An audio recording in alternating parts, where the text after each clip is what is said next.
Assalamualaikum warahmatullahi wabarakatuh. Izin memperkenalkan diri, nama saya Sri Rizky dengan NPM 21752030 dari kelas 2A Akuntansi Bisnis Digital. Baiklah, langsung saja saya mulai presentasi saya kali ini, yaitu dengan tema optimalisasi analisis e-commerce dengan dosen pengampu Ibu Sri Astuti SEMM. Baiklah, di sini selanjutnya saya akan menjelaskan apa sih itu e-commerce. E-commerce atau electronic commerce adalah pembelian dan penjualan barang atau jasa dan menyediakan kemampuan untuk melakukan transaksi yang melibatkan barang atau jasa antara dua belah pihak atau lebih dengan menggunakan alat elektronik dan teknik. Baik, selanjutnya di sini saya akan menjelaskan jenis-jenis e-commerce.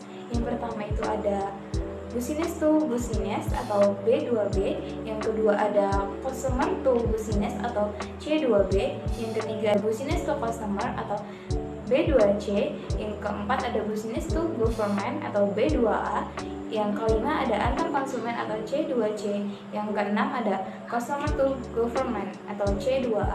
Baik, selanjutnya di sini saya akan menjelaskan apa saja itu kelebihan e-commerce. Yang pertama, dia perdagangan secara elektronik yang menawarkan kepada UMKM keuntungan jangka pendek dan jangka panjang. Yang kedua, dia bisa mencapai pelayanan baru. Yang ketiga, perdagangan elektronik tidak hanya membuka pasar baru bagi produk atau jasa yang ditawarkan. Dan yang keempat, dia mempermudah cara UMKM melakukan bisnis. Baik, selanjutnya di sini ada kekurangan dari e-commerce. Yang pertama, dia meningkatkan individualisme, dan yang kedua dia terkadang menimbulkan rasa kekecewaan, dan yang terakhir dia kurangnya sikap bersosialisasi.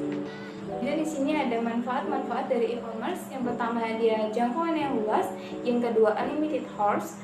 Yang ketiga, dia biayanya rendah. Yang keempat, dia tidak perlu stok barang sendiri.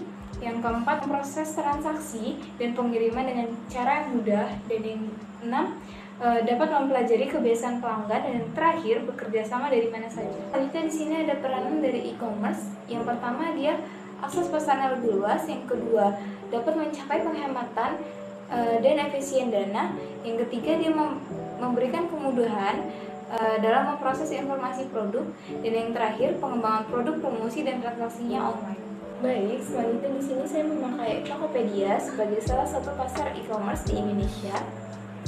Baik, selanjutnya di sini ada layanan-layanan dari Tokopedia. Yang pertama ada Tokopedia Now, Tokopedia Play, Mitra Tokopedia, Tokopedia Salam, Tokopedia Wedding, Tokopedia Parents, dan yang terakhir Tokopedia Academy. Baik, selanjutnya di sini ada tantangan pesaing dari Tokopedia. Yang pertama, katanya kunjungan web bulanan dari Shopee meningkat 16 juta kali dari kuartal terakhir, menjadikan Shopee sebagai runner up dengan kunjungan web bulanan tertinggi, menggantikan Bukalapak di kuartal sebelumnya. Yang kedua, platformnya lokal masih menjadi pilihan utama pengguna aplikasi e-commerce di Indonesia. Dan yang terakhir, aplikasi AliExpress tetap diminati meski tidak punya basis penjual lokal di Indonesia. Baiklah, selanjutnya di sini ada strategi bersaing dari Tokopedia, yaitu untuk memberikan akses permodalan kepada penjual. Tokopedia menjalin kerjasama dengan vintage peer-to-peer lending atau modalku, menghadirkan fitur modal toko. Yang kedua itu Tokopedia juga bekerjasama dengan vintage pembayaran OVO untuk menghadirkan layanan pembayaran digital kepada pembeli. Baiklah, di sini saya memilih analisis kasus dari Utama Space. Utama Space adalah salah satu UMKM yang bergabung dalam Tokopedia yang menjual produk perawatan kulit yang natural. Tergabungnya Utama Space ini karena menjawab tantangan bisnis pada masa pandemi agar dapat terus mendapatkan cuan. Dengan bergabungnya bersama Tokopedia, Utama Space dapat meraih keuntungan 13 kali lipat daripada membuka toko offline. Selain itu dapat menghemat sewa gedung dan terhindar dari pencurian produk. Assalamualaikum warahmatullahi wabarakatuh. Perkenalkan, nama saya Listiawati. Izin bertanya, saya di sini mau menanyakan tentang apa yang dimaksud dengan e-commerce mempunyai sisi negatif. Terima kasih. Baiklah, di sini saya akan menjawab pertanyaan dari saudari Listiawati, yaitu apa saja sih sisi negatif dari e-commerce. Yang pertama, tentang yang dimaksud dengan merasa kecewa, yakni saat dia melakukan scroll terhadap produk yang telah dia jumpai. Ketika produk tersebut memiliki kualitas yang bagus, semua terdapat pada deskripsi produk itu adalah yang dicari. Tapi ketika sudah sampai, produk tersebut tidak sesuai dengan ekspektasi yang dipikirkan. Selanjutnya, tidak berkurangnya jiwa sosialisasinya. Nah, berkurangnya sosialisasi ini karena sifat individualisme tersebut telah tumbuh dari diri kita.